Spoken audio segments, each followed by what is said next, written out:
আসসালামু আলাইকুম, কেমন আছেন সবাই? আজকে আমি আমাদের খুলনার একটা আঞ্চলিক টক ফল, এটা হচ্ছে কেওড়া। এই কেওড়া দিয়ে কেওড়ার টক রান্না করব। একদম অল্প সময় এটা রান্না করা যায়, তো দেখতে থাকুন। কেওড়ার টক রান্না করার জন্য কেওড়াগুলো কড়াইতে দিয়ে 2 কাপ পরিমাণ পানি দিয়ে দেব।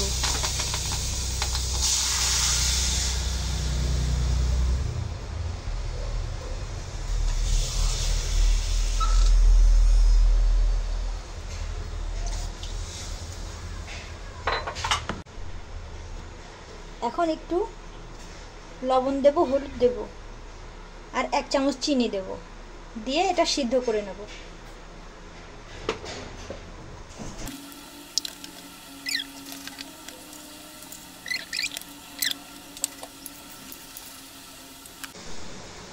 কেওড়া কিন্তু বেশি জাল লাগে না, এই দেখেন সেদ্ধ হয়ে গেছে, একদম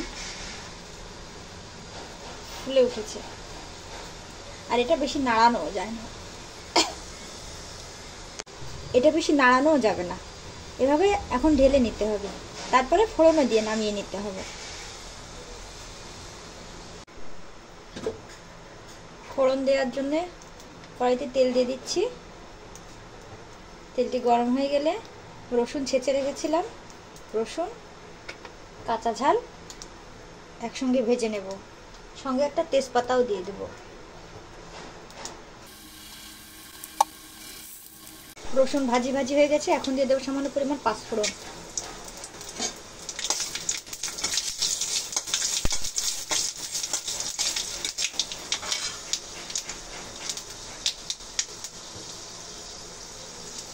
এখন কেওড়ার ঝোলের পানিটা আগে দিয়ে দেবো।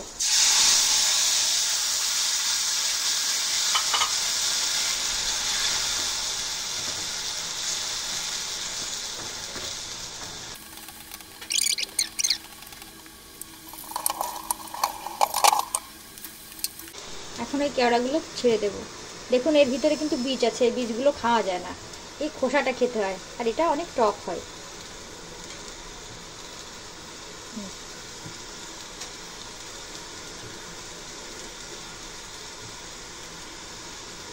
এই ভাদ্র মাসে যে প্রচুর গরম পড়ে, এই টকটা খেতে ভালো লাগে।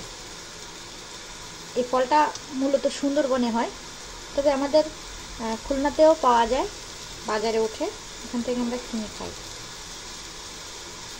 আর বন অঞ্চলের আশেপাশে ওরা ওখান থেকে পেড়েই খায়, বা জঙ্গল থেকে পেড়ে খায়। মানুষের বাড়িও মাঝে দেখা যায় এই গাছ হয়, তবে একটু উপকূল অঞ্চলেই হয়।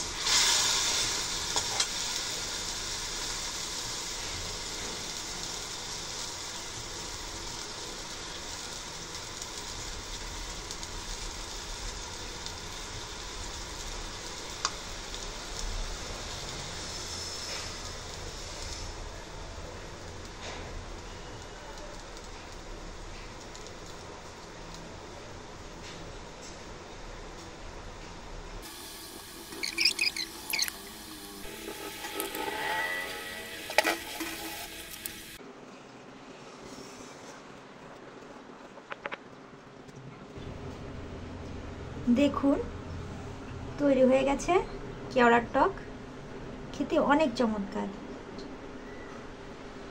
যদি আপনারা কখনো বাজারে এটা পেয়ে থাকেন, খেয়ে দেখবেন, খেতে অনেক মজা লাগে। সবাইকে অনেক ধন্যবাদ।